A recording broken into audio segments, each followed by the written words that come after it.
You are along for the ride with the Mad Dog and Cold Two Smoke Farrell. You got to rev it over that triple jump. Beep, beep, beep, beep, beep, beep, beep, beep, beep. I decided to fly through the air and live in the sunlight and enjoy life as much as I could, and that's just what I'm doing.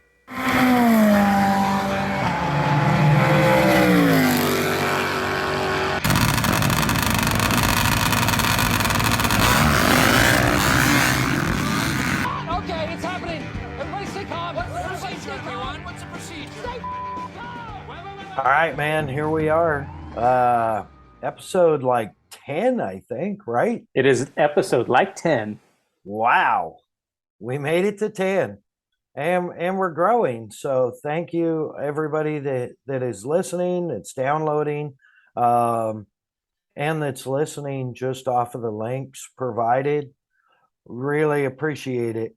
The other people we appreciate, especially Kicker Performance Audio. Thank you so much for your support.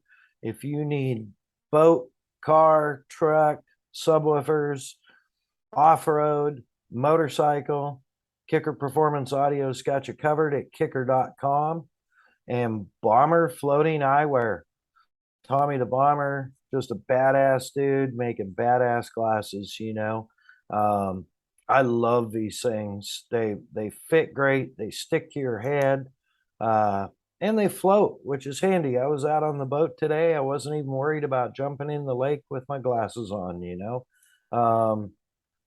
And these particular ones that I'm wearing are also OSHA proof safety lenses, and they do prescription also. So give them a check out, bombereyewear.com. We'll get back to all that, but we want to go straight into the veg of this deal, of this Vegemite or Welcome something. home, man. Yeah, you living the vagabond life. Yeah, thank you, bro. Thank you. It's been a haul.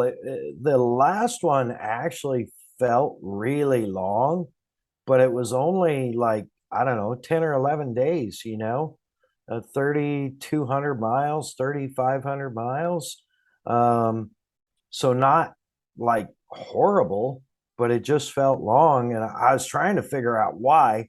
And Viking was like, well, you've been gone a lot. And I'm like, nah, not really. And I started looking, and I've been home 14 days since July 25th.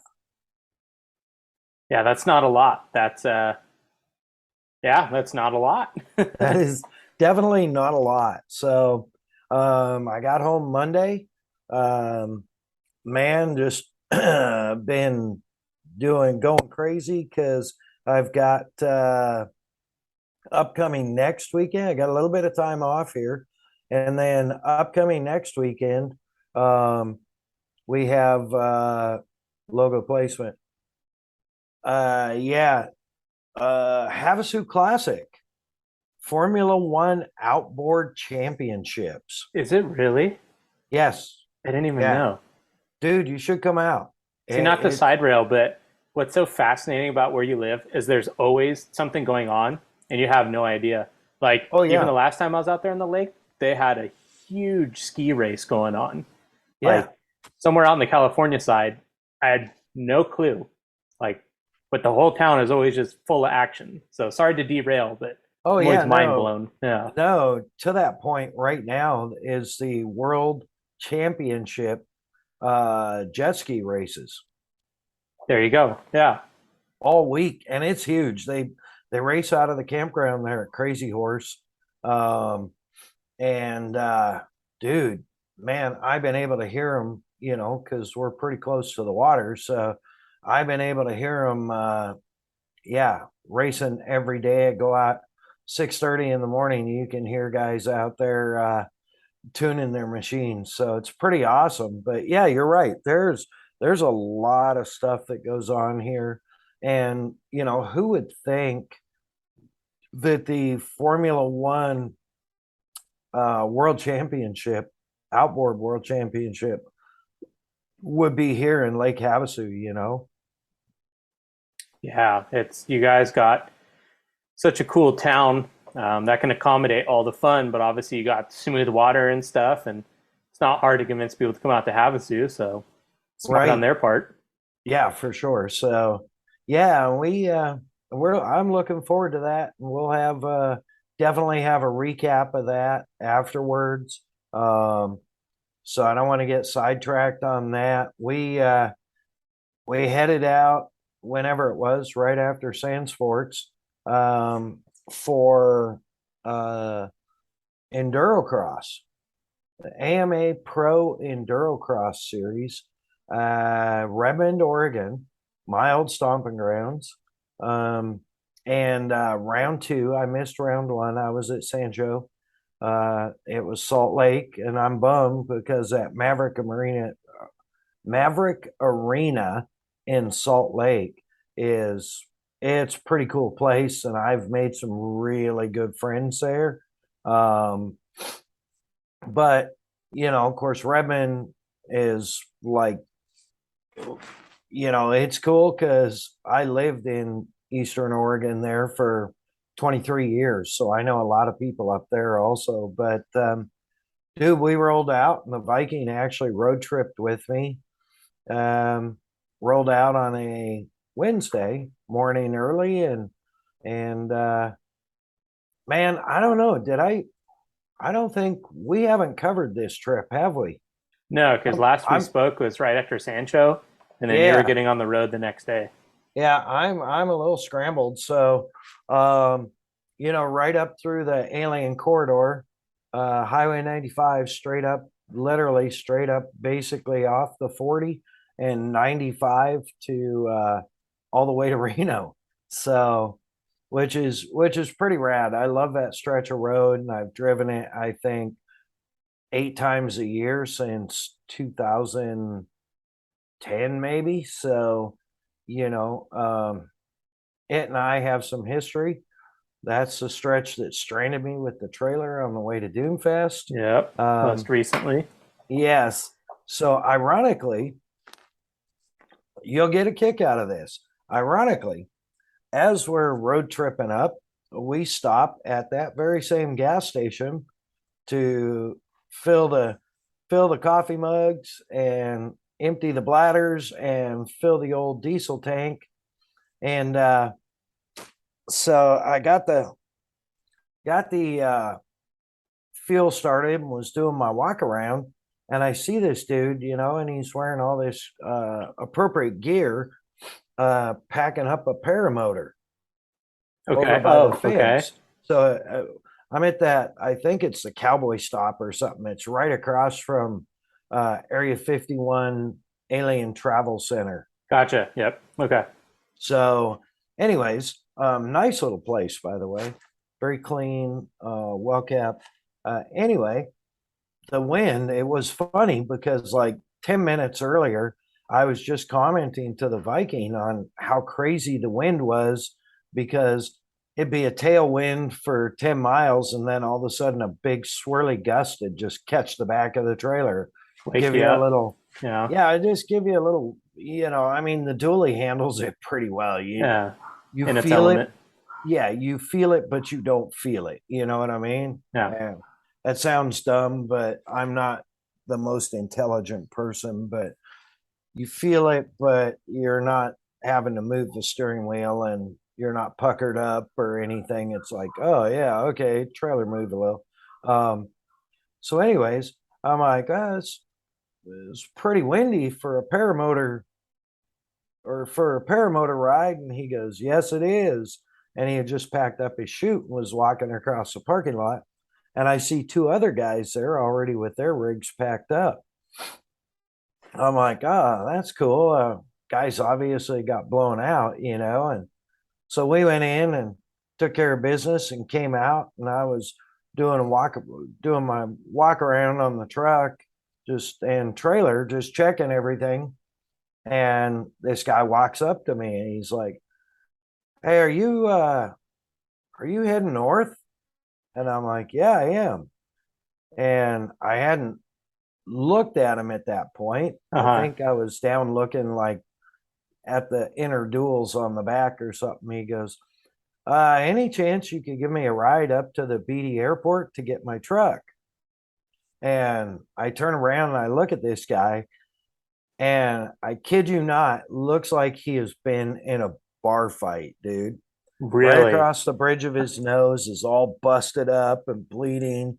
He's got these big, like indent bruises Oh under his no. eyes, on his cheekbones. It's like, when you take a hard shot to the goggles, Yeah, and everything it, becomes raccoon eyes. yeah, it's like that, only times like 100, right? And I'm like, yeah, I think we can move some stuff around, no problem. He goes, you sure? He goes, I know it's kind of weird. And I'm like, whatever, you know. You look like And hell, bro. Get in the truck. yeah, it's like, I kind of, I didn't think about it at the time, but after, I got stranded for 7 hours there. Um, like there wasn't a question, it was the right thing to do. But after the fact, it's like, that was the right thing to do. These Yeah. poor guys were going to be stranded. So we took off.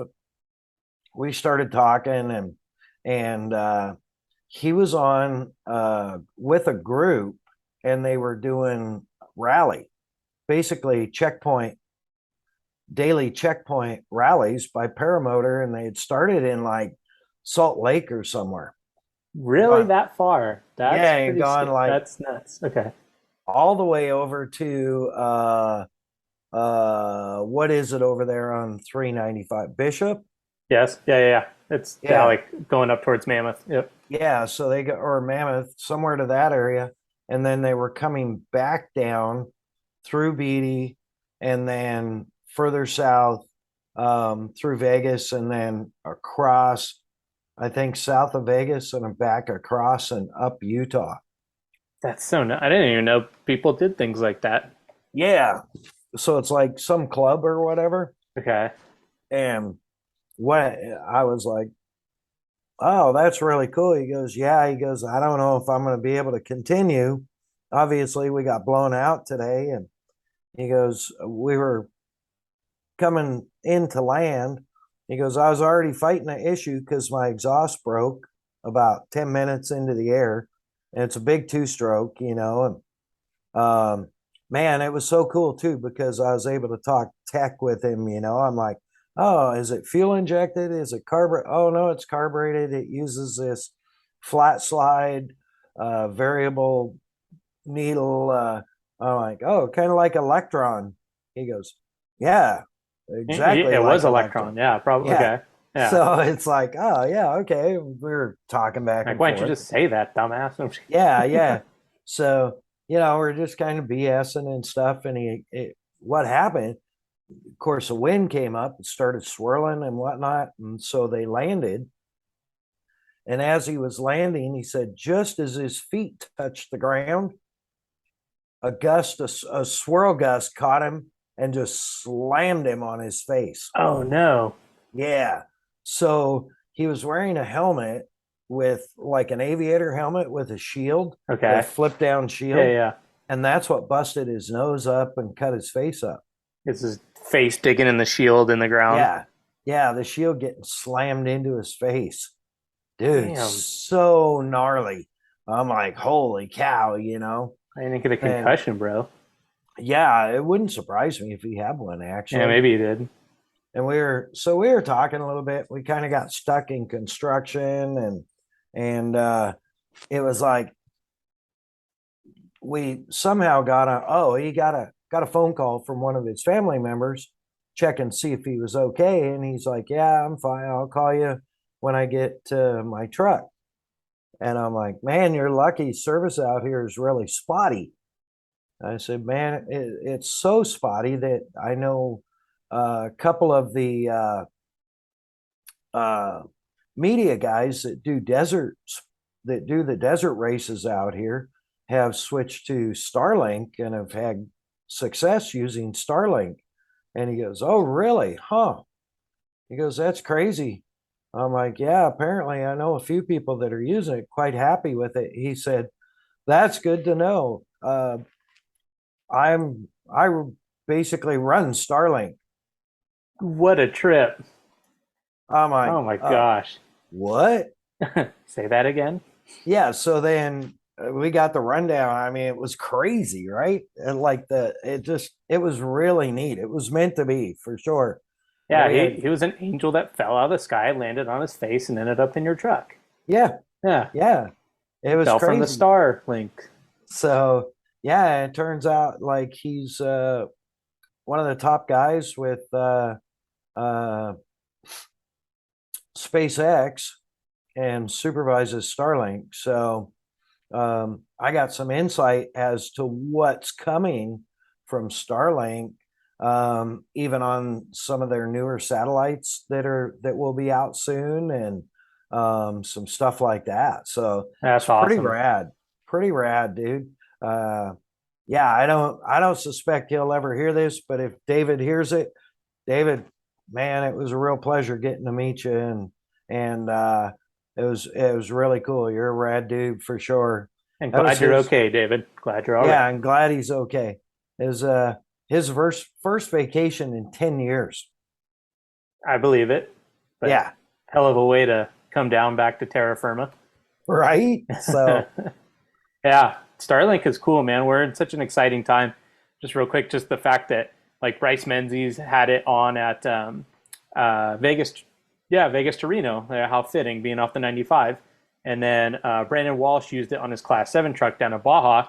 So you're sitting watching the live feed from their dash. Like this is only going to help spectating in the future. So I'm very pro Starlink. yeah, absolutely. I think it's a great thing. So yeah, and really exciting. Him and I were talking about that kind of stuff, and he's like, "Oh, that's really interesting," you know. So it was probably an aspect of his operation that he didn't expect it to be used in. Give the product to the people, and they'll figure out what to do with it, I Yeah, guess. yeah, absolutely, absolutely. So, anyways, yeah, we said our goodbyes, and me being the selfie king actually forgot to take a selfie, but he insisted that we take selfies. It's So meant to be, I'm probably on the SpaceX no fly list now. probably. Uh, but whatever, Elon, what's up? Uh, no, seriously. And it didn't really, there's road construction and stuff, so it didn't really put us behind that much. And we were only going to pit 11 anyways, Yep.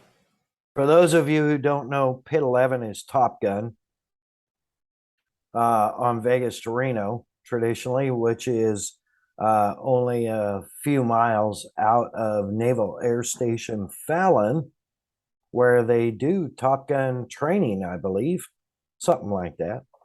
So, anyways, Viking and I hit the hotel there in Fallon, and more road adventures. I pulled into the Best Western, and that said that they had truck and bus parking, and I pulled in with the truck and trailer. And lo and behold, they do have truck and bus parking, but you can't get there from that driveway. Oh no, I've done Ah, that. yeah. Yeah. So I ended up backing the trailer all the way back out into 2 lanes of traffic. And Viking was helping me, I think. That's what I was gonna But ask. Did she go play spotter outside? yeah, but I couldn't see her in the mirror. So I just backed up. Yeah. I honked the horn twice and started backing up.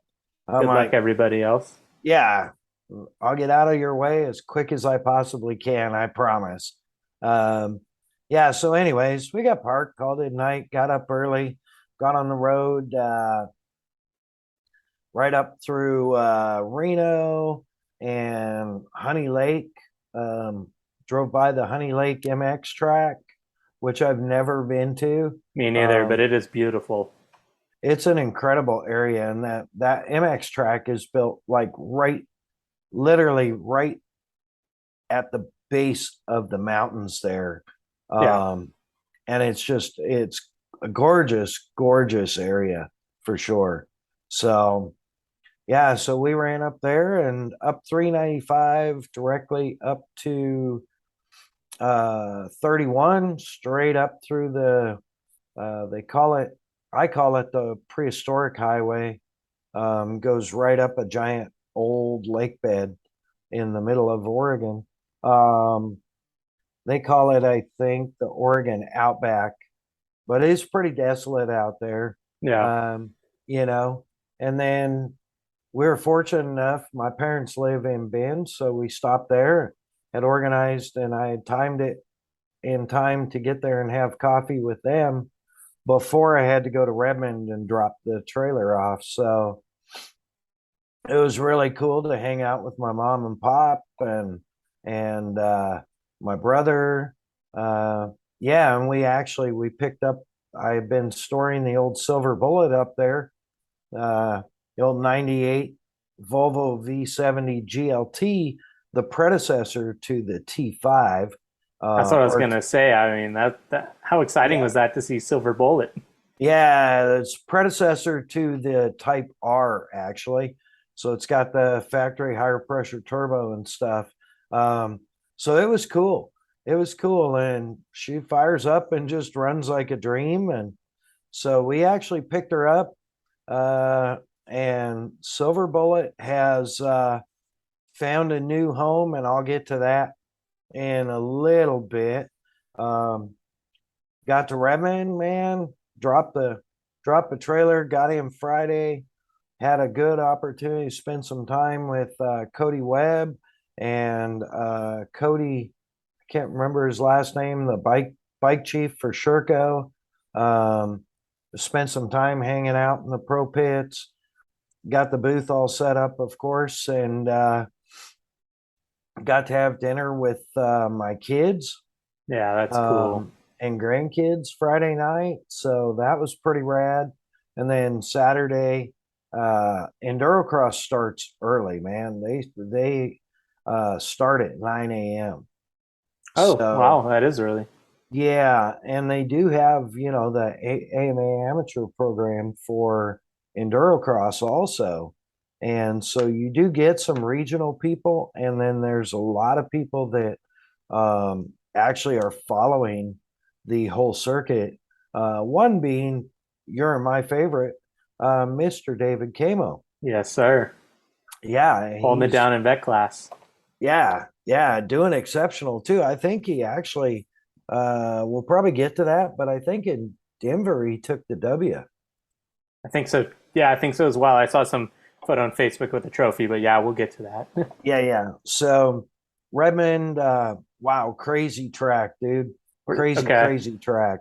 They came out of the gate, little short, straight, kind of dogleg right into a tire jump, but it wasn't just like monster tires.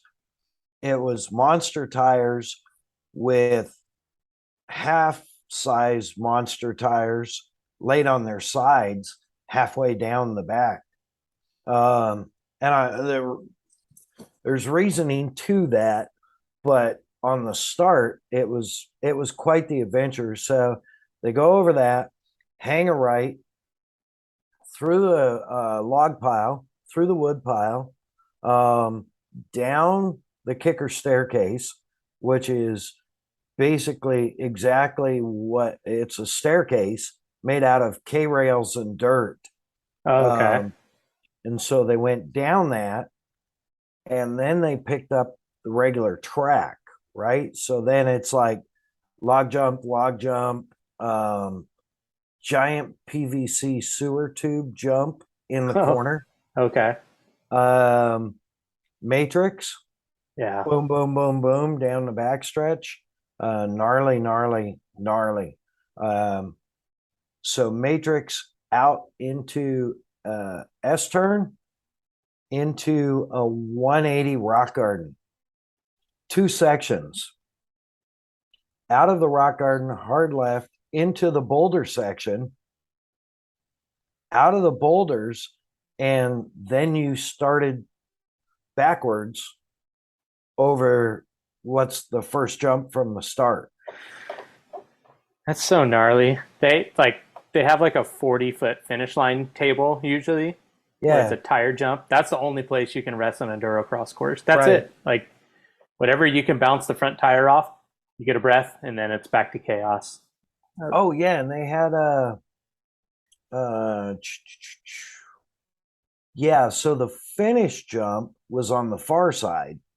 Um so you went back around and then you made a right and hit the finish jump, and it was tractor tires, and there was some carnage, between the novice, the intermediate, the what do they call them, expert, and then the pros didn't have any problems. But as the novice are the guys that know they can't hit it. The intermediates are the guys that are pretty sure they can hit it until they don't. And the experts are the guys that hit it most of the time. So, it's, yeah, I saw an intermediate guy take a pretty bad digger off of the finish jump. And it was crazy too, because he came off on the rev limiter and then came off. I don't know if he scared himself and came off the throttle, but it just nosed over. Oh, so he did the opposite of what he should have done. Yeah, he was coming up short anyways, but it didn't help. It Of all the didn't help. places to crash on an endurocross course, I wouldn't think that would be it. Right. Yeah. Yeah. And the novices were great. It was a big class. And off the start, everybody just nails it, right? Balls to the wall to that tire jump. And then they see how big they are and they check up Uh-oh. and try and roll it. Well, there's big tires laying flat 6 feet in the air behind those, right up against them. So you literally, anybody that tried to roll it just basically dropped their front end in the hole in Oh, the no. tires. Yeah, so there was some pretty good carnage. You probably saw, I think I posted on Instagram one of them, where the guy like right there, right on the start. It was, yeah, I felt kind of bad for him, but I did laugh. So, but it was good racing. And then the pros practice in the afternoon. So they ran a full amateur program and then with qualifiers all day. And then the pros practice, usually about 3 or so. And they actually practice the pros and every other class. So everybody gets 2 practices in the morning, qualifiers, and then a practice in the afternoon. Okay. So they get a chance to get a pretty good feel for it. Yeah, but then, it's like turn off the lights at 5, turn them back up at 6, open the gates, let the people in, and let's go racing. The promoter came up to me at 10 to 6, or actually it was after 6, because opening ceremonies are at 7. Promoter came up to me and was like, "Hey, can you do me a favor?" And I'm like, "Maybe, I don't know. Can you run a spotlight?" I'm Yeah. like, "Sure. It's just Sounds point and easy. shoot. I can look through a scope. I should be able to run a spotlight." Yeah. So, anyways, the lighting guys that he had contracted bailed last minute, and so I ended up running one of the spotlights for rider intros, which was cool because they gave me odd numbers. Okay. So I got 9, 7, 5, 3, 1. So that was kind of rad. Was it hard to were you hyper focused on what their numbers were to know if you were the spot guy, or could you see pretty easily? I could see pretty easy. But the announcements helped too. So Oh, there you go. big time, and I even got to where I could change the aperture so I'd be on them real tight before they come Wow. out. And then Fancy when they boy. start coming out, open it up a little bit, get a little fancy, little razzle dazzle, you know. And then our good friend Rhiannon Camo sang the national anthem, which was super cool. Yeah, and then off to the races, man. And Johnny Walker, who I was like, what? Who? Um, and I traveled with Endurocross last year, but I don't believe he raced last year. So I know he had some kind of a weird year because he was factory KTM forever, and then there was a little lull, and I think he went beta, and then maybe he's back on gas or something now. So yeah, he to put it nicely, he had a really tough, weird contract year. So yeah, maybe he wasn't gotcha. racing last year. Yeah. Yeah. If I remember, I don't remember hearing his name. So if he did race last year, whatever he was racing wasn't competitive. Um, so Johnny Walker took home the overall and won, I think, the first moto and the second moto. And Cody Webb brought home the third moto. Um, so it was mixed up and brands mixed up, Um, pretty exciting, pretty exciting. And I thought it was interesting. Looked like Taddy just like couldn't get the bike under him, just couldn't sync with the bike. And I know he's on a new program this year with the I think gas, right? Correct. Uh-huh. Yeah. So maybe that was part of it. I don't know. But he just didn't he didn't look Taddy-ish, Gotcha. Okay. you know. So I got to hang out with our good friend Wes Kane. That's what I was gonna say. Did you say Blazuziak right this time? He did. Yeah. He did. Matter of Expect fact, nothing less. him and I worked on that a little bit. And Flashcards. No. yeah, no, just enunciations and getting it because he was, stuff like that really eats at him, Yeah, really bothers him. it's his professionalism or his professional side. Yeah, yeah, and I know it just chomps at him. So we worked on it. So now it's Taddy Blazuziak. So he has got it. Yeah, make him Poland proud with that pronunciation. Nice. Oh yeah, yes, yeah, for sure. And that's the other thing for people who don't know what Endurocross is. They ride over everything. I think I've seen them ride over everything in the 2.5 years that I've been chasing the series.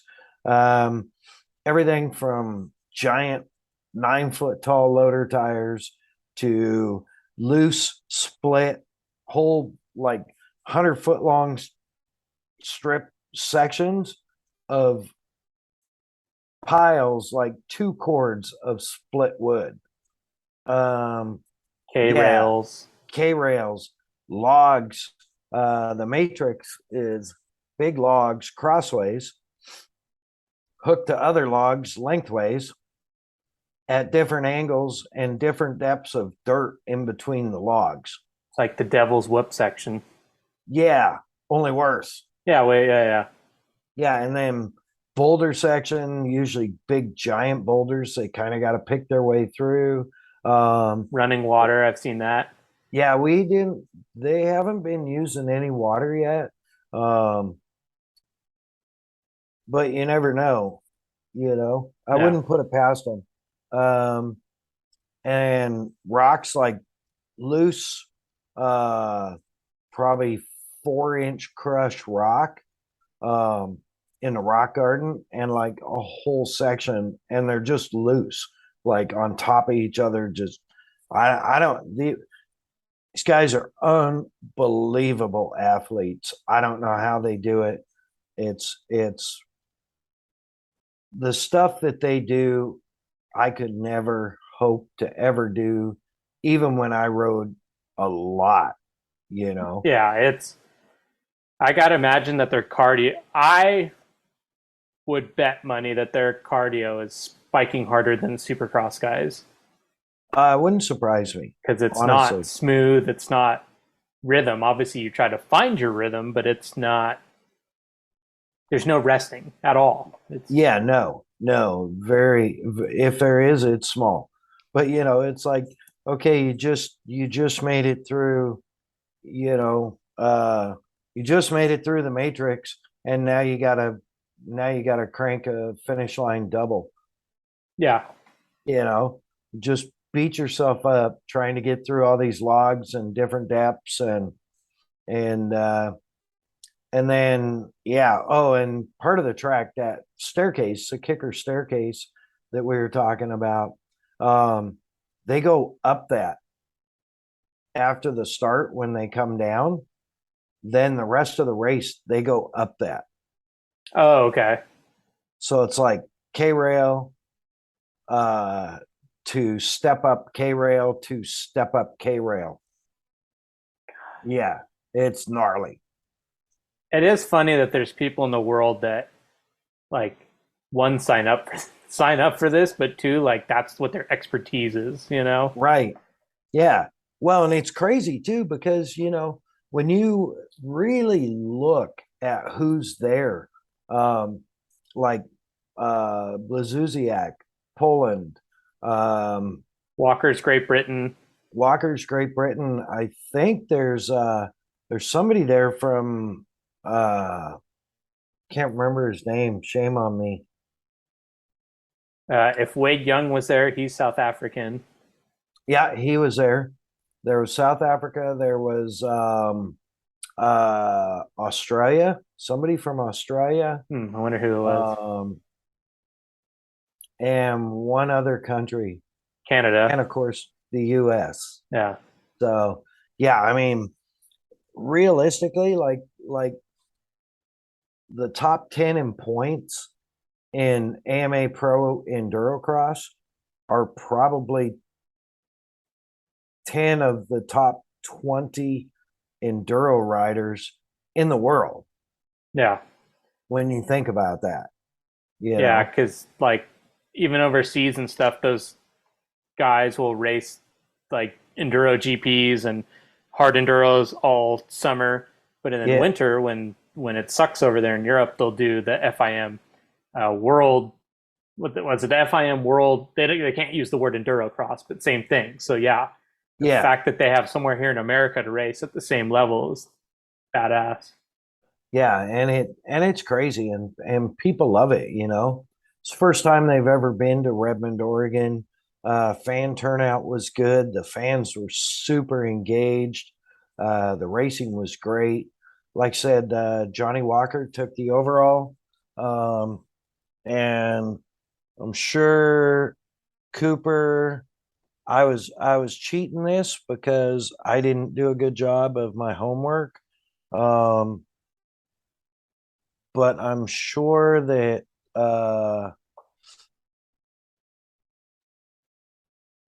well, never mind. That was Denver. Sorry. I'm fact checking. Um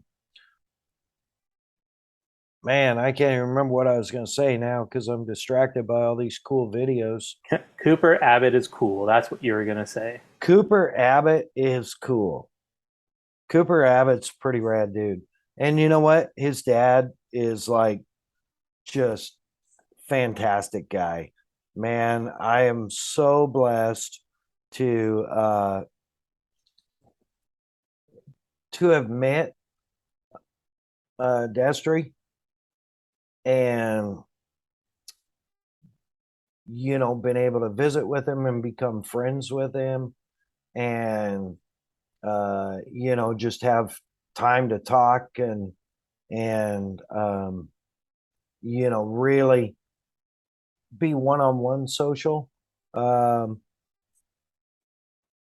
dude is a legend, literally. Yeah. I mean, he's done it all, and now he's putting on classes, and you have some of these pros that are going to his class. Yeah, he's a well of knowledge, you know. Yeah, for sure. for And he's a good sure. communicator, and I think that's probably even more important. Yeah, absolutely. And Cooper, Cooper is doing a really good job, you know. Yeah, and that's a heavy name to wear on your back in the off road world. So Oh man, yeah. Yeah. Um yeah, and there's actually it should still be there, but Destry Abbott's biographical film is on Amazon Prime, and I actually put it off for a long time because like it's not an easy story to watch. right. But yeah, it was once again you don't even have to be a moto person to appreciate all that this guy's triumphed through and how it's still going today. And so I highly recommend looking for Destry Abbott's story. Yeah. Yeah, for sure. I mean, a little bit of backstory there. Probably one of the greatest American motorcycle riders, off-road riders ever. And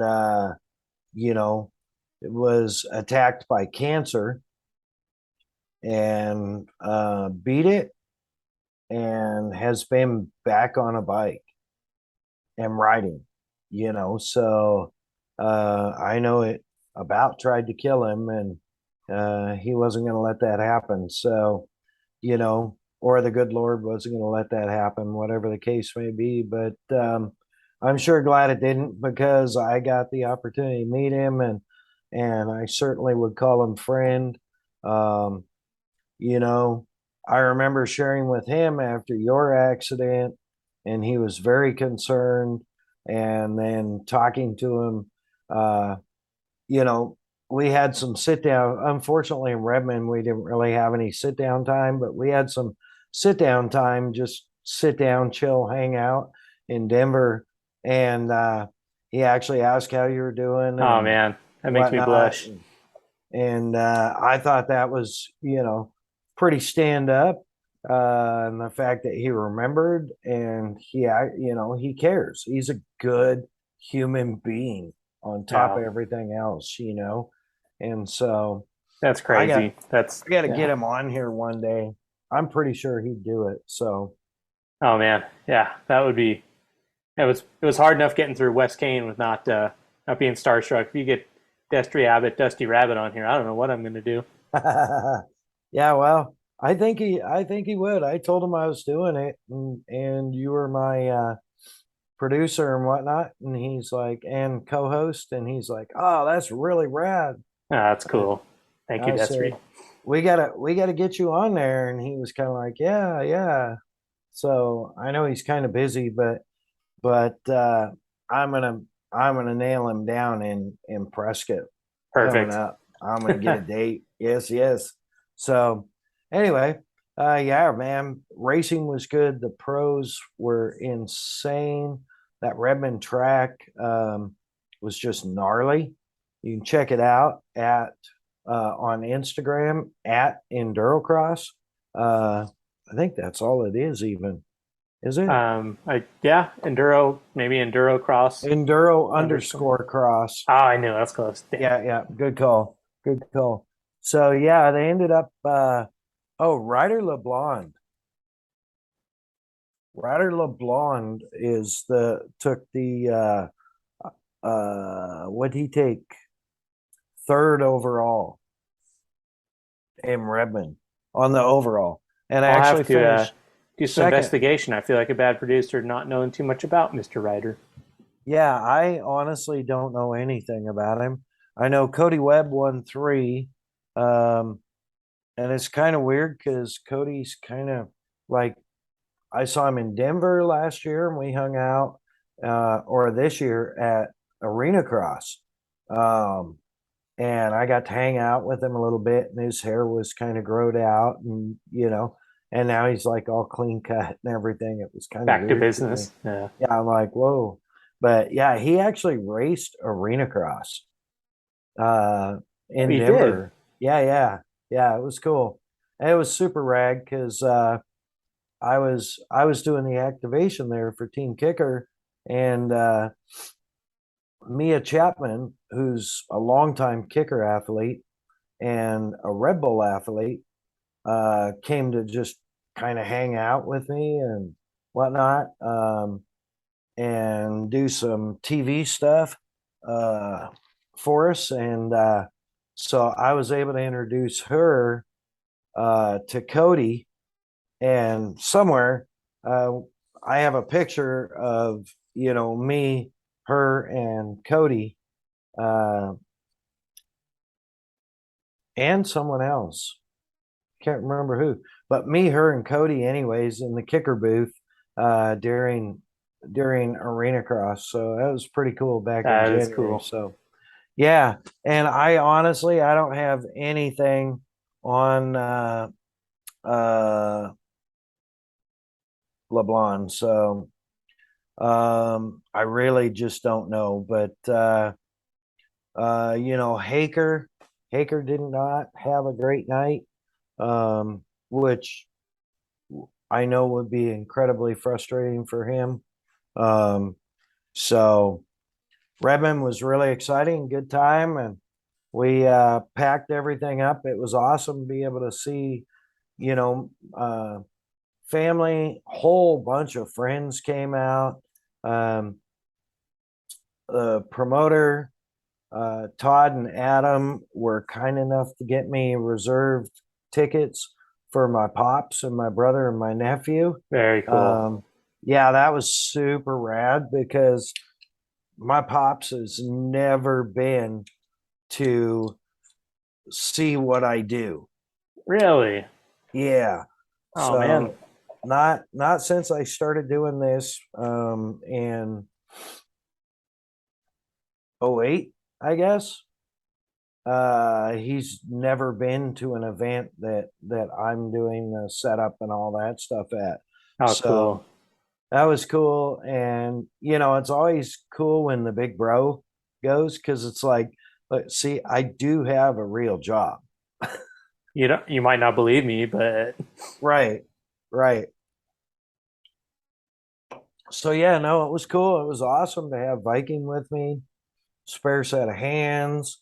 I'm going to talk to.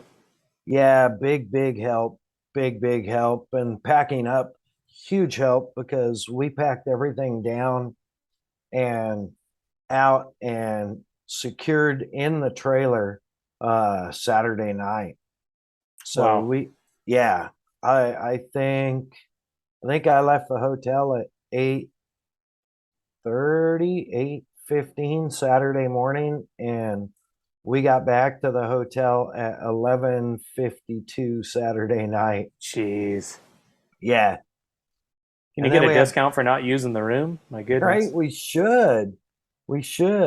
And then we met daughter and her husband and the two grandbabies, the Nugget and Little Man, for breakfast, which was really rad. Had a good breakfast. Great place there in Redmond, Oregon.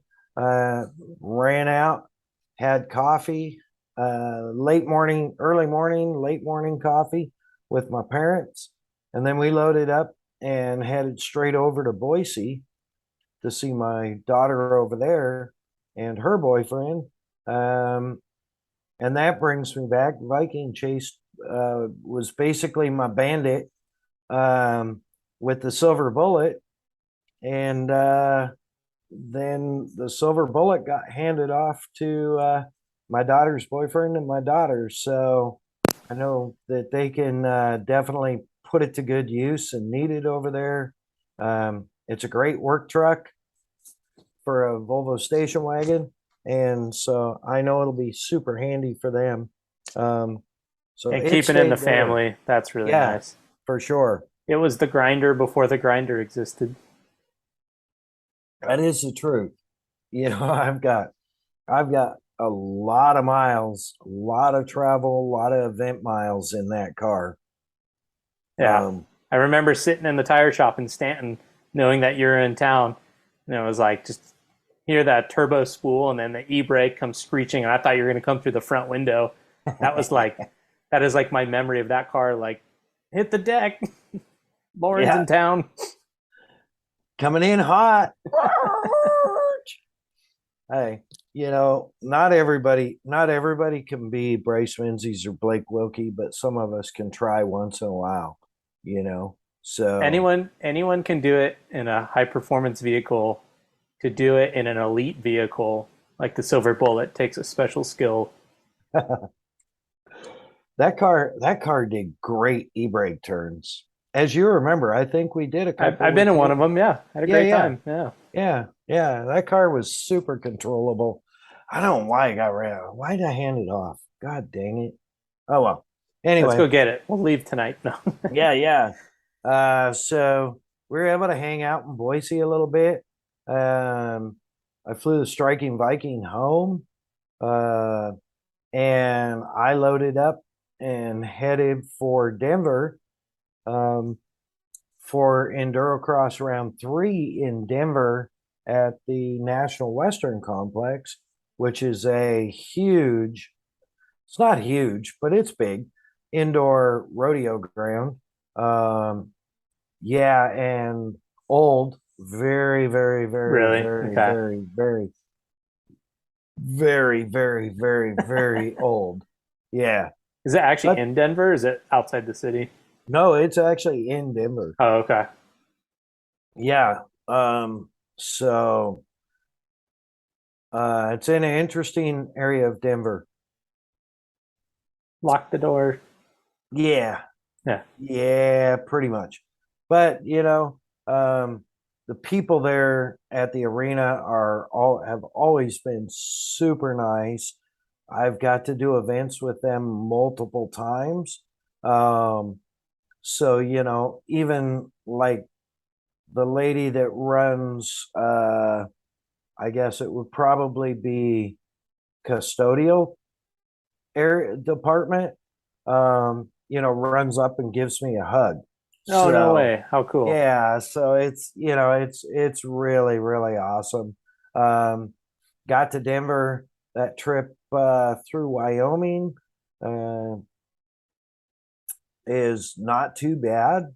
I didn't know what to expect. I'd never been on the 80 from, I guess, Provo to just north of Denver and then cut down, Okay. almost basically Laramie, Wyoming, and then you kind of cut down Oh, on the okay. state route. Now, if you didn't So go to Boise, would it be the same route or no? pretty much, yeah. Okay. Okay. You pretty much have to go. You either go south and catch the 80 in Reno and cut across through Salt Lake, or you basically go straight across to Boise and then drop down to Salt Lake, Provo, or whatever it is there, Gotcha. and catch it there. So,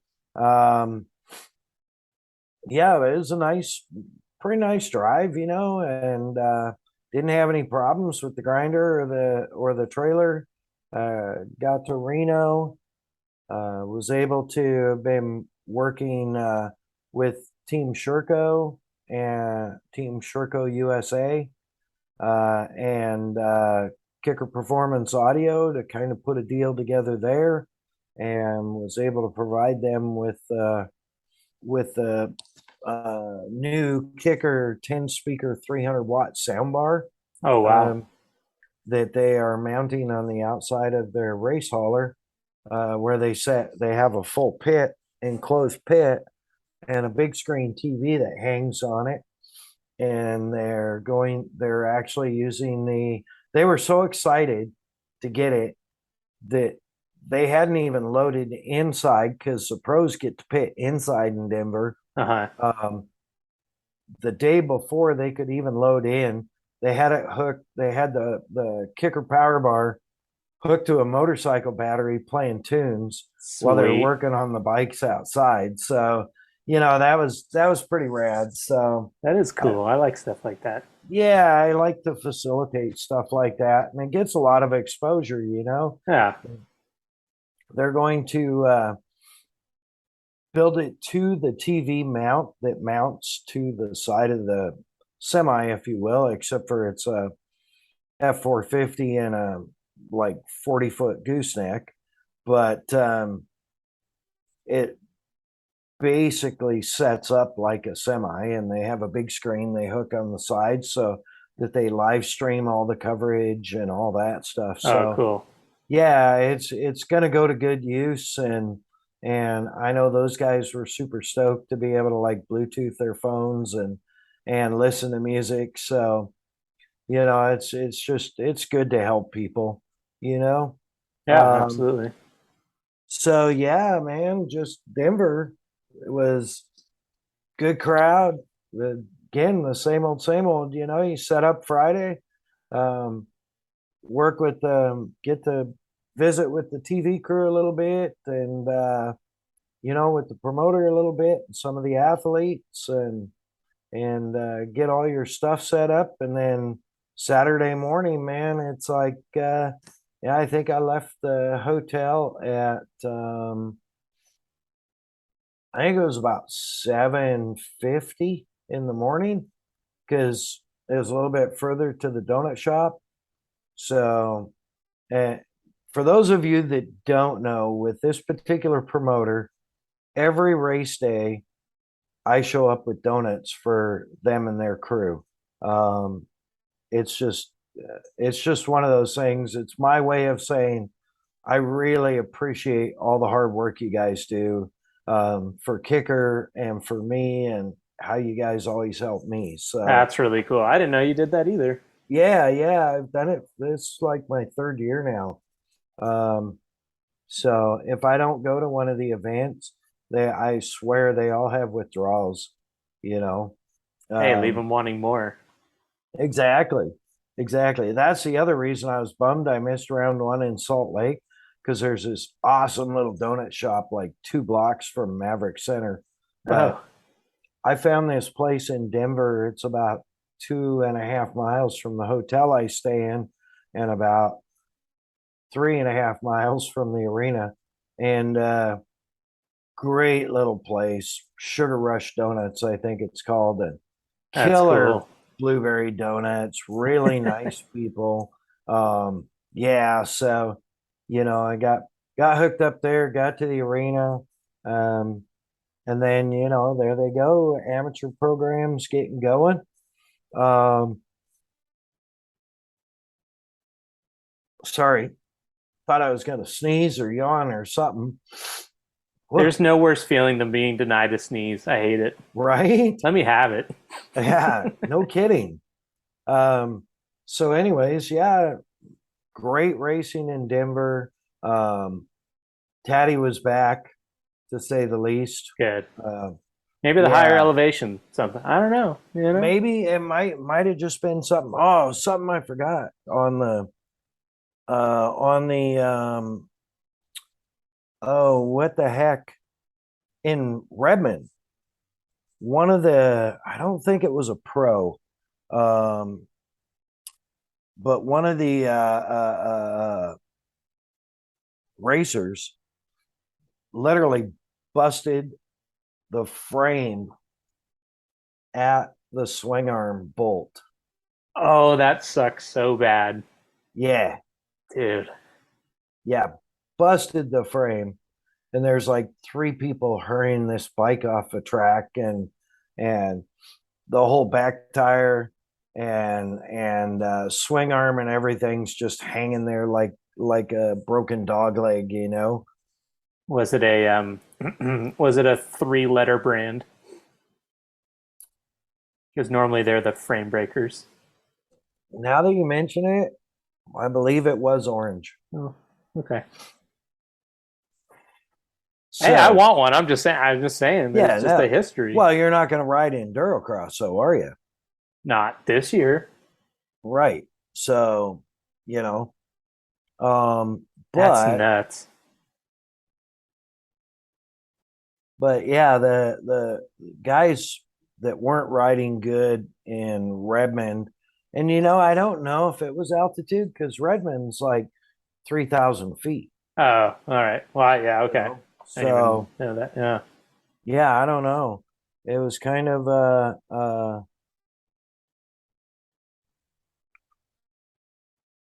it's kind of weird. I'm looking at the Denver box scores. So because a lot of times I am so busy at the booth and talking to people and all that, and that I don't get to really watch any racing or even hear who wins, other Yeah. than the overall. So, um, but yeah, man, track was crazy good. Uh, they had a straight shot, basically straight out of the gate, partway across the track. Uh, they have a log jump, uh, like a little log, right?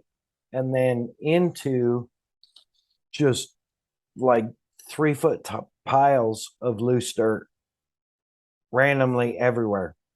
What a fun obstacle. Yeah, Just something to get in the yeah, goggles and stuff. yeah. And then that hooked would that hook a right hander?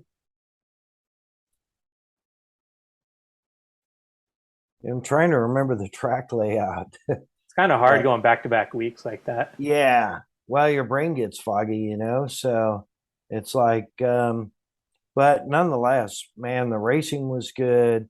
The Matrix was absolutely brutal, like 100% brutal this time.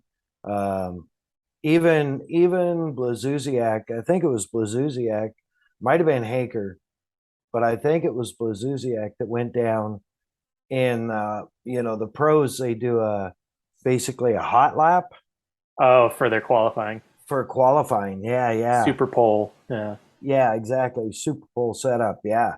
So, and he went down. I'm sure it was Blazusiak. Where's the qualifiers? If you get stuck in a matrix, like, I don't even know, unless you took the bike out of it, I don't even know how you get going again because they If, try to make them so off rhythm. yeah, Like, a yeah, I lot don't of even know. times, Yeah. a lot of times, if someone gets stuck in there, you'll see them actually, like brat pivot. Like Hmm. rap, hitting the throttle, pull the front end up, and pivot the bike and roll it sideways over the log, and just kind of tic tac toe their way Just to kill get all out your of it. energy. Yeah. Yeah. Oh, yeah. I can't imagine. Dude, how brutal would that be? I mean, you're 4 or 5 logs. Yeah. And the track's probably maybe 50 seconds long, and now you're spending a minute in one section. Yeah. Yeah. Parts Yeah. racing, bikes heavy. Yeah. That's nuts. Uh, yeah. So, anyways, it was good racing. Um, Fans again were great, great. It was awesome to have kicker dealer Mike Brown from MB Customs 303 out there. Dude is just really rad, dude. Great with people. Great with just does a lot of custom stuff there in Denver. So that was pretty cool. And we had uh, the regional rep was there also, my buddy Matt. And so that was super cool to see those guys again and be able to work with them again. And like I said, it's a really good program for as much as I maybe am not super stoked on the city of Denver. The arena and the people and the arena staff are always just, I'm always super stoked to go there That's cool. Yeah. because of those people, you know? So, Yeah, because it's a I don't want to say an honor, but it's a big deal to have motorcycle racing in a major city. But it comes with major city problems, right? correct. So Yeah, absolutely. Yeah, for sure. Correct. So, yeah, man. So it was like boom, boom, boom, race, race, race. And I think, okay, I've got this. At least Promoto won. Haker was back on the bike. yes, So Haker, Hart, Webb, Blazusiak, Apolli, Johnny Walker, Collins, Cooper, Abbott. In 8, William Rurdon and Nick Thompson. So Haker took which is great, because like I said, him and Blazusiak both had such tough nights, such tough weekends, I feel like in Redmond. So and then second moto, because they run a 3 moto format. And then best overall score, I believe, lowest point score. Is that how it works, Cole? I can't remember. Shoot, bad producer. I don't even know actually. I think it's very similar to outdoor MX. To the Well, that would be highest score. So. Oh, yeah. Honestly, I'm not sure. Yeah, we'll look into this. Yeah. So we've got a couple weeks before Prescott Valley. So, which reminds me, if anybody, greater Arizona area or anything like that, New Mexico, even California, if you want to catch some of this action, Prescott Valley's probably going to be the closest one for you. Yeah. Okay. Yeah. And that's a great little arena there.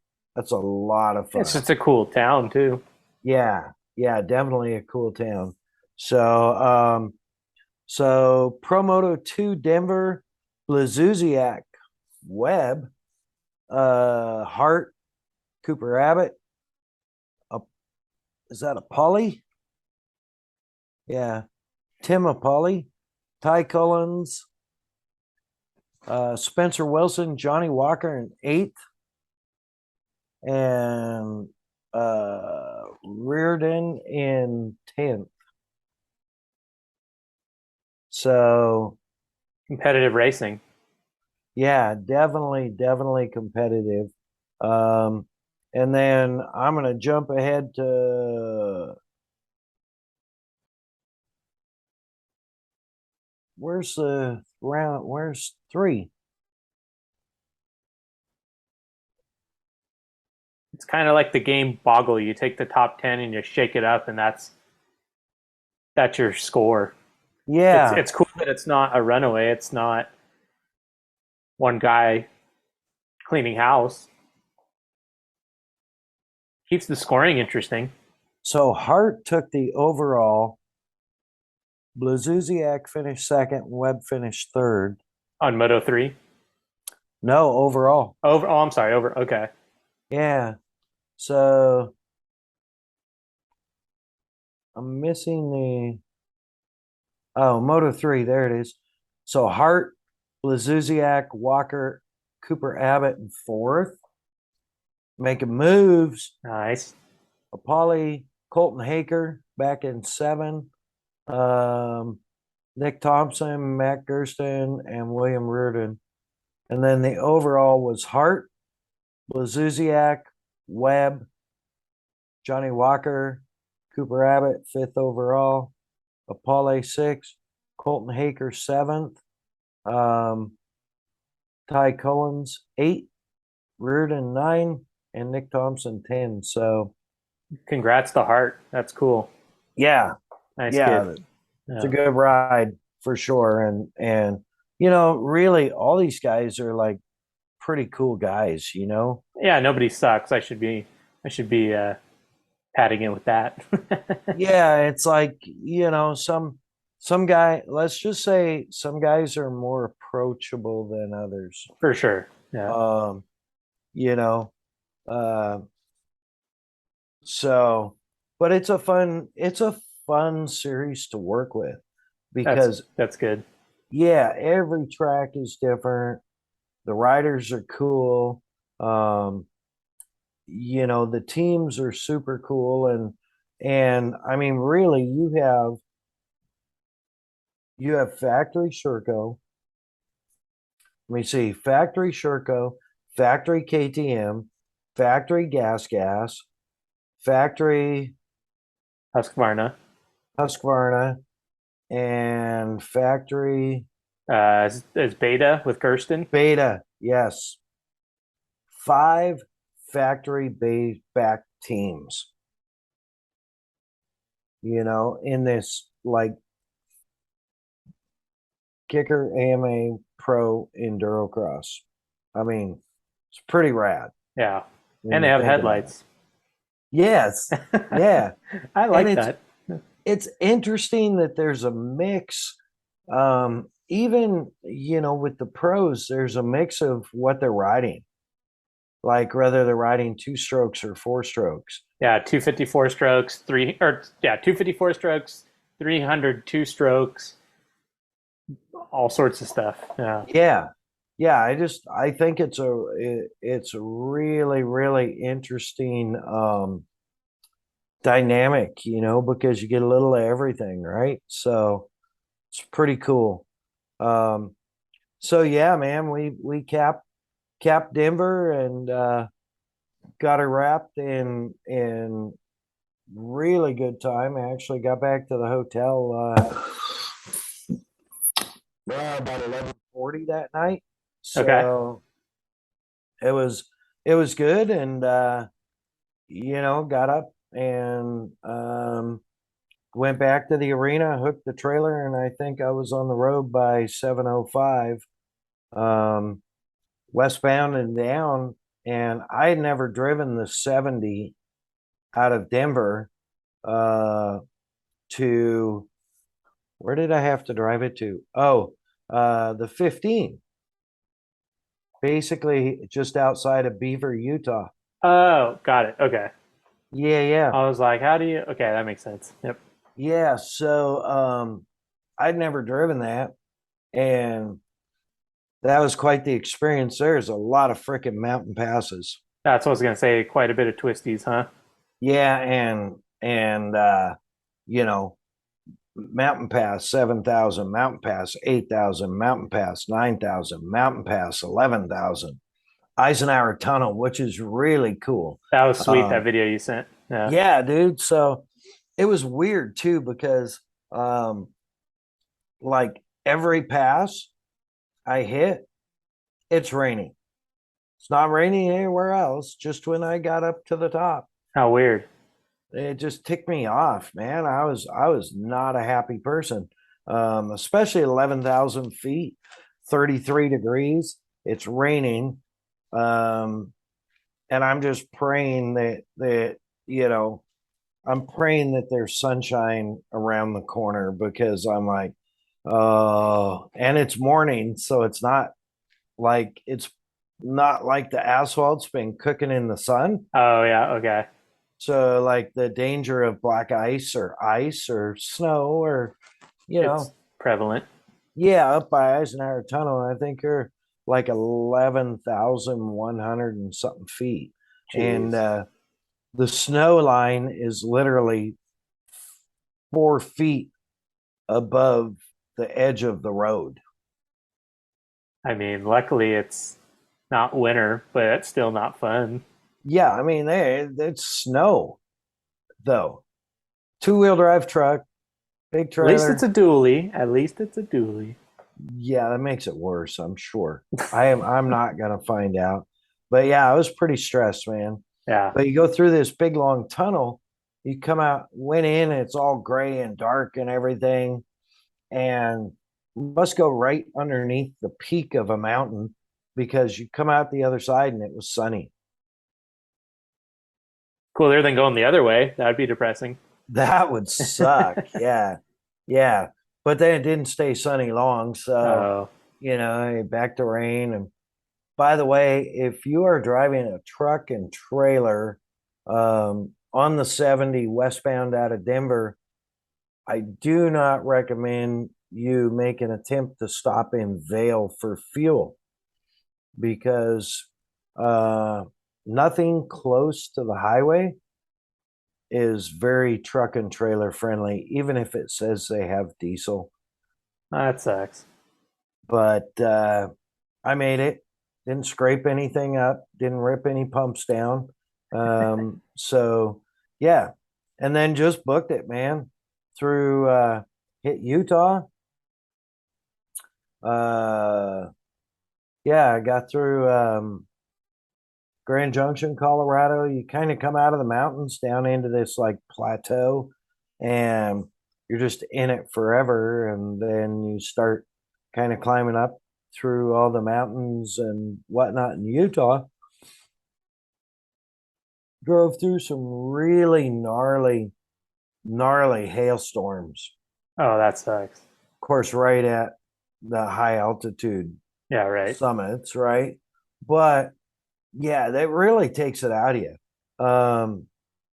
Where you're down like four ways on 50 miles an hour, because that's the only visibility you have, right? So stopped, capped it for the night in Beaver, Utah, man. Home of the I Love Beaver bumper sticker. They are not short on merchandise in that town. They are not short of beaver It there. paves for all sure. the roads in Beaver, Utah. Beaver merchandise is where it's at. Yeah, get you some beaver hardware. Take a photo with the world's biggest beaver. There you go. So yeah, rolled on home the next day, and it's kind of nice, 80-mile-an-hour speed limit. So I found if you drive, the old grinder loves to run about 82, set the cruise. When you hit the 75, you don't really have to slow down because people are still passing you, right? Yep. It's like you're still pretty close. So, yeah, but got home, man, and here we are, and life's good, and it was a great trip. It was enjoyable. It felt like it was really long, but I think it's because there was just so much packed into it. Yeah. A lot of adventures along that ride, man. It was like, it was really cool getting to meet David from SpaceX. That was definitely a highlight. I didn't even know if he was real. Maybe I was hallucinating. Maybe he was an alien. You just blew my mind. I never even thought of that. Good luck sleeping at night. What if he was? What if he is? Because we all know Elon is. You can't prove that he's not. Right. So. Wow. We're getting deep here. That is serious stuff. That is some contemplating stuff right there. So, yeah, man, I'd call it a successful trip, and I want to get on. I'm super excited because I haven't got to hear the rundown of your desert race. So, your desert trip, I saw the results on Instagram, I believe, and I'm pretty happy about that. But carry on. Yeah, if you're happy, over to you. Hit me. Yeah, this is really cool. This is, I can safely say, one of the coolest weekends of my life. Like just how much got packed in a little bit of time. So it's all relevant to the stories. So Friday night, I went and saw Rammstein up at the LA Coliseum, and I've had these tickets for almost 3 years now before the world shut down. So it was like so far out of my element to go to LA. I don't care whose feelings are hurt. It's probably the worst city in the United States. I want nothing to do with it, but I'll make the sacrifices to go to Rammstein. So headed up there Friday night and went to this amazing concert. Like every time I see them, they never let me down. You never know if it's their last time coming to America. So like just so happy.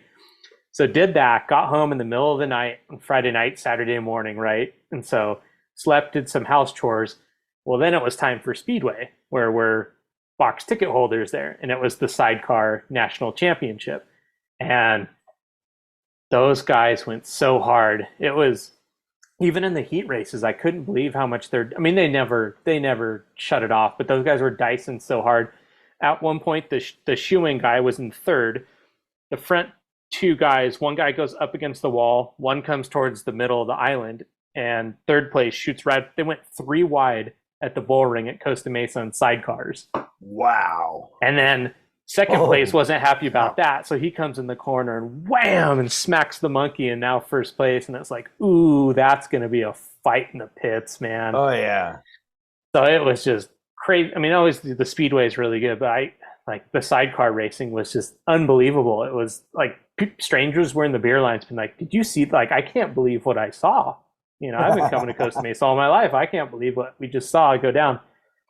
So we got back from Speedway once again at like midnight, right? And so then the alarm goes off at 4 a.m. to go down to Plaster City for District 38 racing. And my buddy Jake Young, known him all my life. I'm the same age as his older brother. So like I said, I've known him since the day he was born.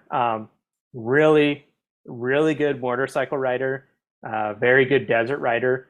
And he actually won an AMA SoCal motocross championship a couple years ago on a 125, beating kids on 250Fs. So he's no slouch.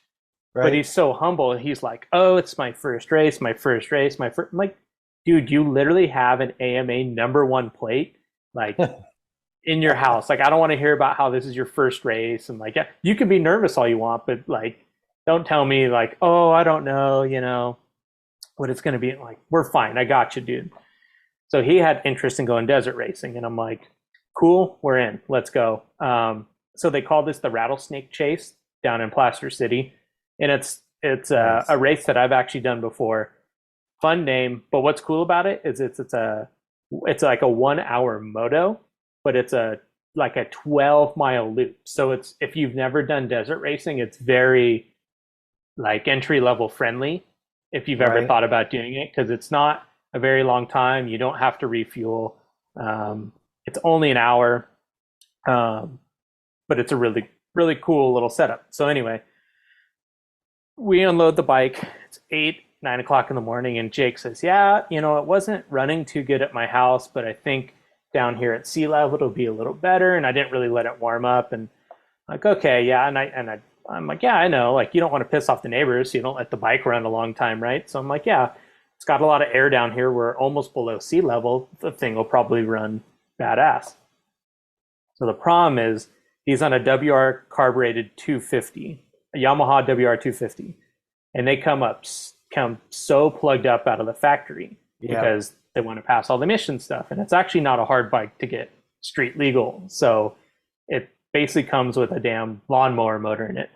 Well, they've put a pipe on it and opened up the carb and all sorts of stuff to make the thing run good. Problem was it just was so finicky. We don't know why. So he was like, okay, I'm going to go warm up a little bit, and they allow you to do that. Obviously you can't ride the course and you can't run, but you're allowed to ride around. I mean, it's open desert. So the thing is popping and sputtering, and it's like, okay, well, when he comes in, hopefully it's running better. Didn't run any better. It was like, oh no. Okay, well, let's mess with the air fuel mixture. And I kind of overheard, but I guess he had recently gone through the carb, and apparently there's one $30 air washer that's in these Yamaha carbs. It's like, if you don't get it 100% right, it will never run the same. So that might have been what happened. Wow. But so it's like, so his dad got in there and he's messing with the air fuel idle. Okay, I'm going to shut the idle off. Let's get the air running right. Got it close. Okay, do another spin. Well, at this time we're kind of running out of time. Like we had all morning, and all of a sudden it's like, like it's getting pretty close to go time.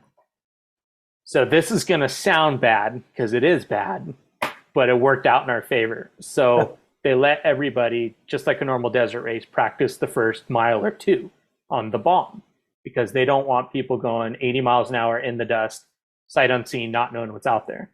Right. Well, unfortunately, a guy went down right in front of our pit, and he went down so hard, I just saw legs, and then 10 feet above him was the bike, and then above that was the dust cloud over all these bushes. I mean, The dude absolutely wadded it. I mean, he out cold. So it took a long time to get the ambulance over there. The safety Raptor got over there pretty quick, but they ended up having to ambulance him just far enough to where they could fly him out and reach helicopter services.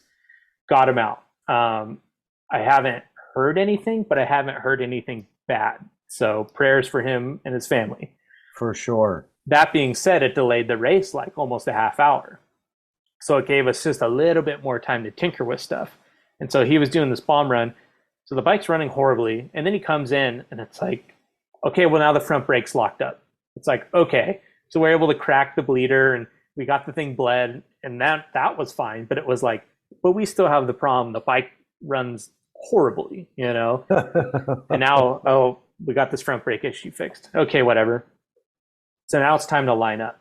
So they get the poor guy off and they're kind of taking their time, making sure that everything's good and safe. And I don't know what temperature it was at this time, but at the hottest part of the race, it was 105 degrees. Ooh. So my guy's sitting out there in the line just like everybody else. And I'm beating myself up as the crew chief. I'm like, dude, I didn't bring an umbrella. Like, I don't have an ice pack for him. I don't have anything. So I dunked a t-shirt in the cold cooler water, got this thing as wet and cold as I could. I went over and I threw it over his neck and he's like, oh, thank you. And I'm trying to take my big shreddy hat and just keep him shaded because now you're sitting on the line for almost 20 minutes and it's easily over 90 degrees at this point. So you're already hot and tired before the race has started. So that was my life lesson right there as crew chief. Like when I thought I had everything, I wasn't even close. Like next time, umbrella, ice pack, I'll have it dialed. But yeah, he dead engine start like normal desert motorcycle racing. Bike wouldn't start, kick. I mean, I took a video of it and it was probably 15 kicks and it was like, start it wide open. And then he kicked it and it went. And so it's like, okay, well now we have a pissed off rider because he's already hot, he's already tired, the bike wouldn't start, and now you're in dead last place in the dust and the heat. Yeah. So anyway, so he came through the first loop. I'm like, okay, 20 minutes. I got him on the timer. Comes back through the next loop and it's like 1940. I'm like, wow, he's like, that's pretty impressive. Like to do 2 loops right at the same time. Well, because it was so hot, they made it a 45-minute race for the leader. So poor Jake still had to do an hour, but thank God he didn't have to do an hour and 15 minutes out there. But he came in on his third and final loop, and it was like clockwork. It was like 19, 20, 19. I mean, the dude just... Wow. I was like showing everybody. I'm showing people next to our pits, like, look at my guy. Look at my guy. He's like the damn Pony Express. He's didn't miss a beat. But he came in, and you could tell poor dude was blowing bubbles. And so it's like, I got the bike. You go sit down. We get him cooled off. We pull his boots off for him, and he's just sitting in the chair. I got a photo of him just looking like rigor mortis sitting in the chair. Poor dude's so hot. And so we're dumping water on him. You know, we'll give him lukewarm water and then cooler water, then cold water, then a Gatorade, then a beer. That was like the strategy to get him back to life. And so then he kind of comes to and he's like, I started blacking out on the last lap. I was like, what do you mean? He's like, oh, things started getting real like focused and black and I couldn't really hang on, but I like knew where to keep going. I was like, dude, that's so scary, you know? Like, oh, and Jake, I'm sorry, but drinking water the day before the race doesn't do anything. So next time we're drinking water starting the week before the race. But yeah, he did so awesome with a bike that ran so bad and lifelong desert guy, but his first desert race, couldn't be happier. And so we get a notification. We're actually like the last ones to leave the race because we were just having so much fun kicking it afterwards. And Jake's still half dead, but in a good mood. So then it's like, we're having a great time after that, you know, like, hey, we finished, we did it. Right. So we were like one of the last people to leave the desert. But we got a notification right away that said, due to how hot it was, we're having trouble with the timing. So it's going to be a few days before we even have results. And it's like so unsatisfying, but you're like, yeah, okay. And District 38 is, they have a little bit less volunteers than like a District 37 or somebody like that would. So it's kind of understandable, but it's already like, it does suck because you want to know basically before you leave the desert how you did. So to fast forward, it's like every day I'm checking scores, Jake's checking scores, I'm sure his dad was checking scores, like we're just checking Facebook, we're checking the website over and over and over and over. And so finally, I think it was Thursday, the results come out and I'm like, yeah, like so excited. And so he did 250 novice. And so they gave you the overall score that had everybody's listings, and Right. so it doesn't show by class. It's just overalls, and so I'm like, okay, 250 novice. There's one. That's not his name. 250 novice. Two, not his name. 250 novice. Three, Jake Young. I'm like, dude, P3 in your first race. You almost blacked out on the last lap.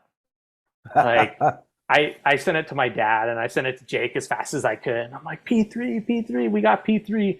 And my dad goes, yeah, I've been checking the scores like multiple times a day. Like, I didn't even know that he was even in on this. He's like, yeah, I keep checking. So that made me laugh. And so they announced the next race is October 15th or 16th, whatever the next upcoming Saturday is.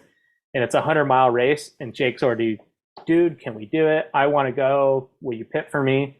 I'm like, absolutely, bro. Like, of course. So yeah, we're going to have a 4-loop of 25-mile, 100-mile desert race. We'll probably pit after lap 2, get him some goggles, probably get him a little electrolyte drink or something. But Pedialyte. Yeah, like he's just on fire to go racing. Like I'm on fire to go racing with him. Man, like I had this weird moment the other day when I was working, but it was like I almost felt the same amount of gratification going and doing that than I did racing. And it was like almost like emotional. It was really strange. It was like, yeah, I felt like Harry Hogg, being crew chief or something, but I was like, I didn't ride the bike. I didn't have to gear up. I didn't do anything. I mean, realistically, I didn't have to do anything on the bike. And it was like, and I feel like we accomplished something. So yeah. Preaching to the choir. So it's something that I am still having trouble transitioning to of taking the sideline role, but it was so great. So between Ramstein, U.S. National Sidecar Championship, and Jake's District 38 race, all within 72 hours. I mean, that was 500 miles for me on my truck, That was a good little loop. And I was like, Sunday night, I got home and I was just so tired and took a shower. I was like, that was badass. That was so fun. So to fast forward, I'm not gonna go to that California 300 because I'm actually gonna go racing again with Jake, and I'm so excited, dude. Awesome. Yeah. That's great, and congratulations on the podium, dude. Yeah, thank you. That's a big deal, man. It's you start squeezing it, it gets addictive, And before I forget, Jake made a joke because his fork oil seals were leaking. The bike was running horribly, like he was dehydrated, all this stuff. And he texted me some joke. He goes, "Okay, by the time the next race, I'll have this, and this done." I'm like, well, why don't we wait for the results before we make any changes, okay? Maybe a dry fork and a bad running bike, maybe that's our strategy. So, but honestly, Jake, please go get your forks done. Yeah, and get the drivability issue fixed. Yes, please. Because those usually don't fix themselves. They do not. Yeah, I know. I've chased some of those in my life, and man, it's frustrating. I feel you there, especially when you're on a time frame. And fortunately, you only have one carburetor to deal with. That's true. So, count your blessings, huh? No. Yeah. You could be riding your TT 600. yeah, with the 2 float bowls and. Yeah, I mean it's technically only one carburetor. I'm counting it as 2.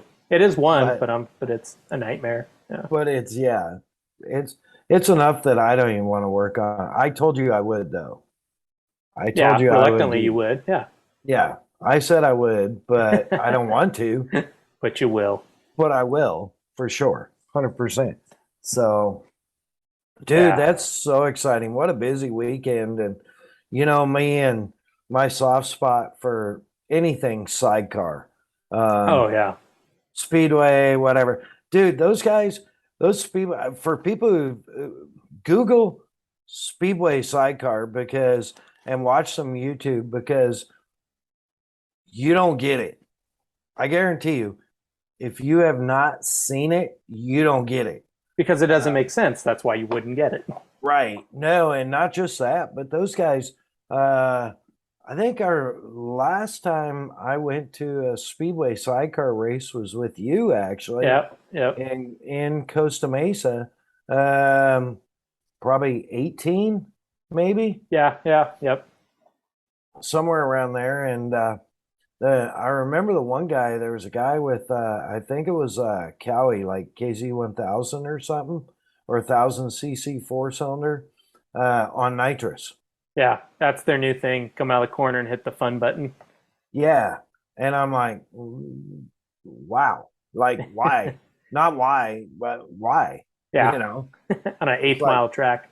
yeah, yeah, it's nuts. It's insane. So, um, and they're gladiators, dude. They're like you were saying, they're like uh the old school like bomber bump to pass bomber stocks, you know. Uh-huh. Yep. Well, maybe not that. Maybe like the old, but hobby stocks or whatever. Those guys aren't afraid. Street stocks, they're not afraid to get their elbows greased on someone else's chain, you know. But instead of hitting a bumper, you're hitting a person. Right. Or a flat panel if you're lucky, if they're Yeah, yeah. lucky. If But you're the yeah, person, you're hitting the flat panel. yeah, yeah, exactly. So yeah, it's just nuts. Definitely worth the watch. Definitely worth checking out. Uh, man, I always get excited talking about sidecars. So dangerous. Yeah, they're So racing again this weekend. I'll be there. So uh so dangerous. Um, to get me talking about sidecars. We're not going there right now, not but tonight. we shall someday soon.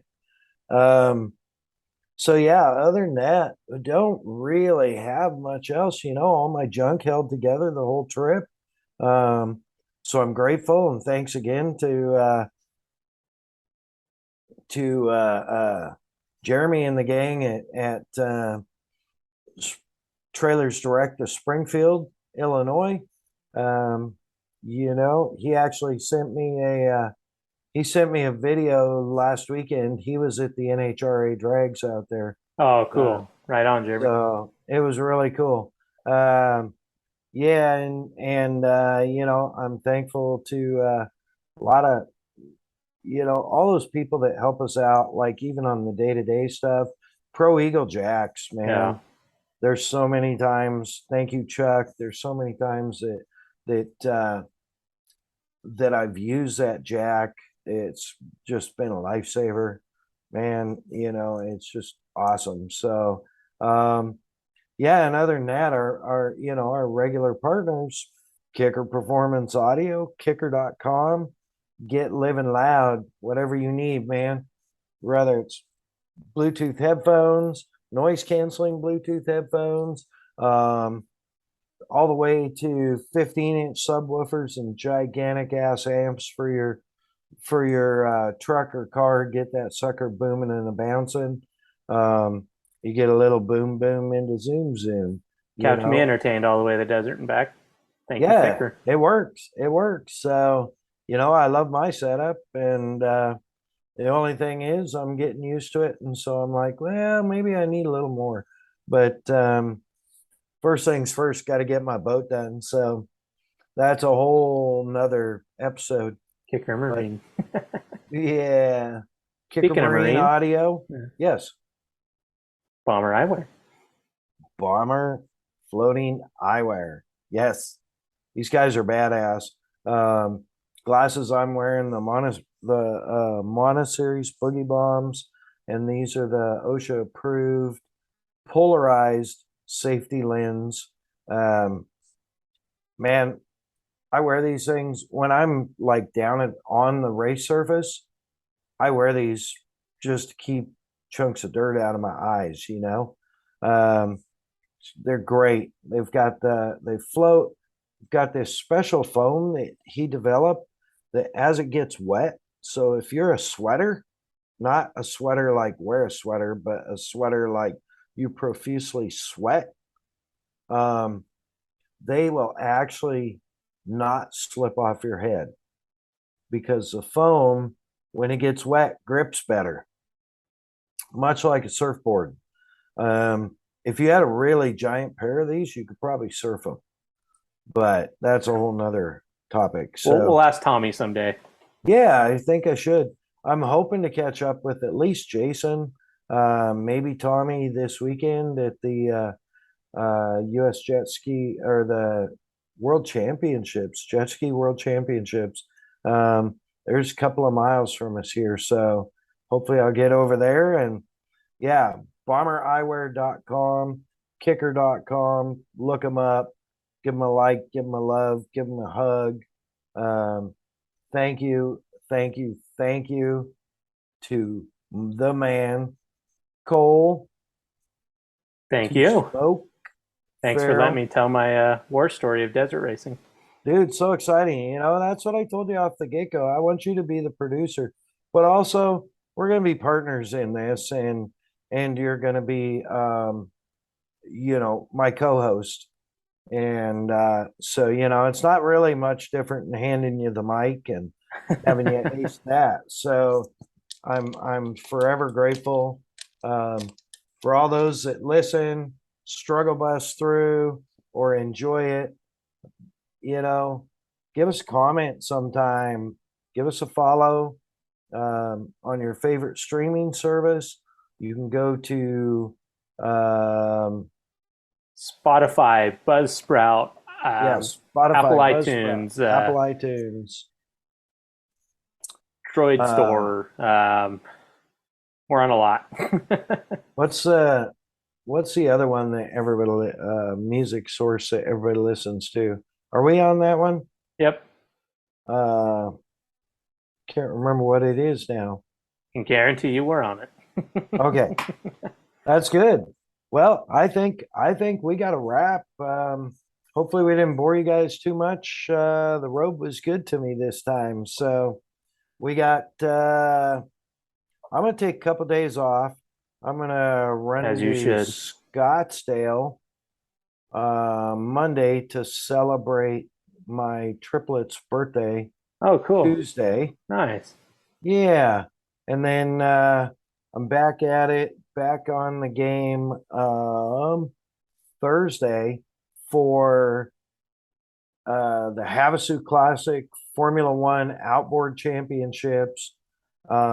Super stoked for that event. It's going to be so much fun dealing directly with some of the most incredible legends in the industry. If you know anything about boats and racing, the name Siebold should be familiar to you. And they're a great family, man. I've been talking to Tim probably 4 times in the last 6 days. Oh, cool. His dad is just unbelievable legend. Kicker Marine Audio is a proud sponsor of the Friday night VIP party and Hall of Fame ceremony. And so there's a lot of good stuff happening there that we're going to have fun with. And other than that, I don't have my soundboard yet, so I can't go pew, pew, pew, pew, pew, or anything like that. But thank you everybody. Thank you, Cole. And thank you. I think that's a wrap. What do you think? Let's call it. Mad Dog out.